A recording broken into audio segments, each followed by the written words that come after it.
So today my acoustic is in C sharp to sort of vaguely demonstrate the Perceived as Equal song Choke, which is one of the first songs by the band Perceived as Equals that we sort of finished off together.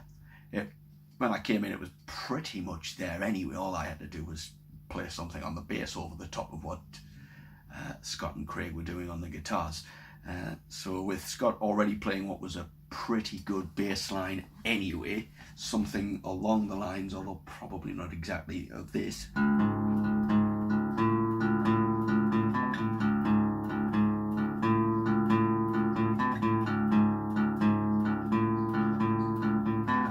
Sort of an ominous repeating figure. That was the quieter part of the verse. Then you had the louder part of the verse, which is when all the distorted guitars kick it in, and they will be going.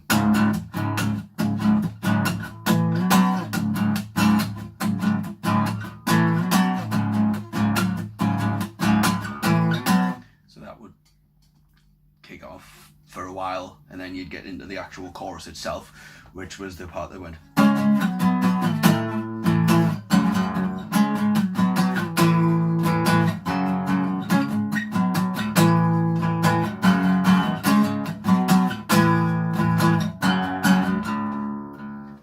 Into the verse, and then you had a middle 8 section which was basically very similar, if our memory serves, to the heavy part of the verse, but it's slightly different with rhythm. It was more of a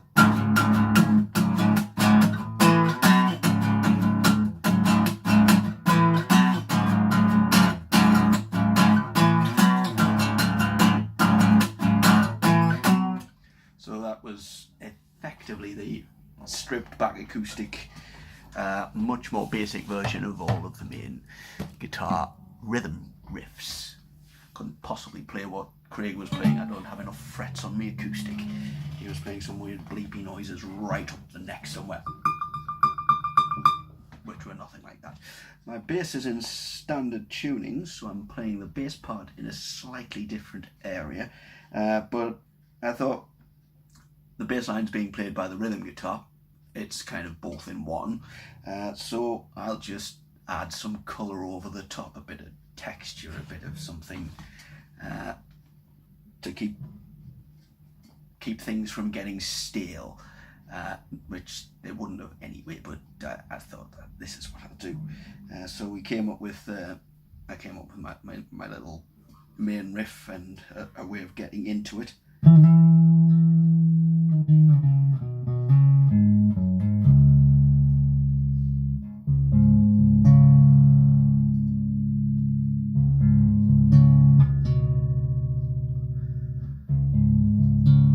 Underneath the quieter part of the verse. When the heavier part kicked in, I would move to playing along with the guitar riffs. So the heavier part, I'd be going.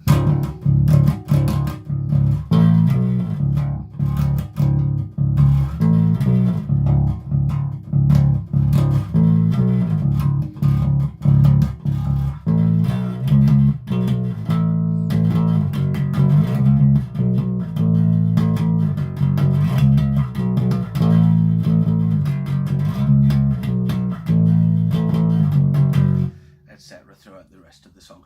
I also sang backing vocals, I believe, on the bulk of the song by the time we were playing it live, but it's kind of that was just a bit of a intro to some of the other things I've done on the bass after leaving after Bateman broke up.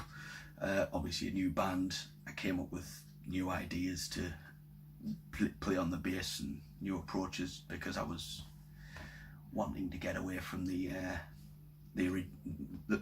riffs that we had in Bateman, the whole repetitive underlying bass line of most of the songs, which was great for Bateman but needed a change if I wanted to get out of a rut. And the band was a whole different style, so I was able to do that. I used a lot of effects as well for various different things. There was a multi-effects in front of each of the three guitarists, me being effectively one of the three guitarists. along was the bass guitarist, and we built enormous walls of sound effectively in that band. There was a lot of things that just built and built and built, and then we scale them right back just to really free people, and then build again and build again and build again. It was using dynamics in a more flowing way rather than the jump cuts of don't want, don't need, don't like, which I believe I've talked about earlier in this whole year of YouTube. Anyway, that's pretty much all I can think of to say about this, so we'll leave it there.